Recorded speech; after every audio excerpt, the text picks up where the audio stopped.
talk or contemplate an eSign process, we're obviously talking about an e-insurance process, not a physical one, right? And IRDAI rules on this are crystal clear. All e-insurance policies must be digitally signed, right? There is no ambiguity here. But what exactly does this mean, right?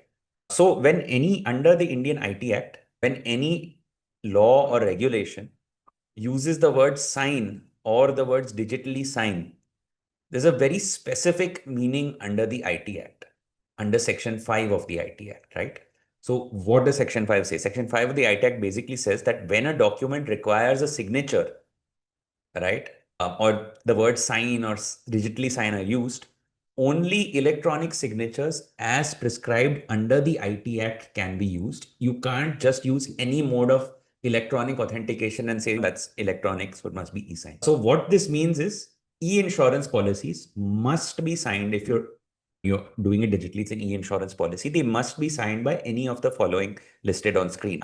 Any type of Aadhaar e-sign, any type of PAN e-sign, a DSC token e-sign, the USB sticks that you will be familiar with, or a doc signer, right? These are the only 4 types of electronic signatures under the IT Act that can be used whenever a regulation prescribes e-sign, right? This means that for this as well, IRDAI has clearly specified digitally sign, you have to use these 4 types.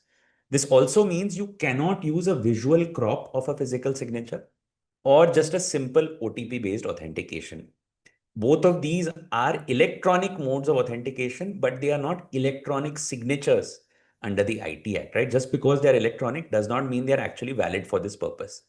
And a lot of insurers make this mistake, right? So what many insurers do is they use the cropped signature and the OTP. What others do is they use a digital sign, right? But they operationally do it in a very cumbersome way, right? So they either have someone do the DSC manually, very laborious, tedious, and time-consuming process, or they have some agency do this for them. Again, very costly and time-consuming, as well as the added risk of misuse of DSC. So we did a quick analysis of the top 20 insurance companies. We could find intel on about 17 of these, and we wanted to understand the breakup of what's the practice in the market for policy signing.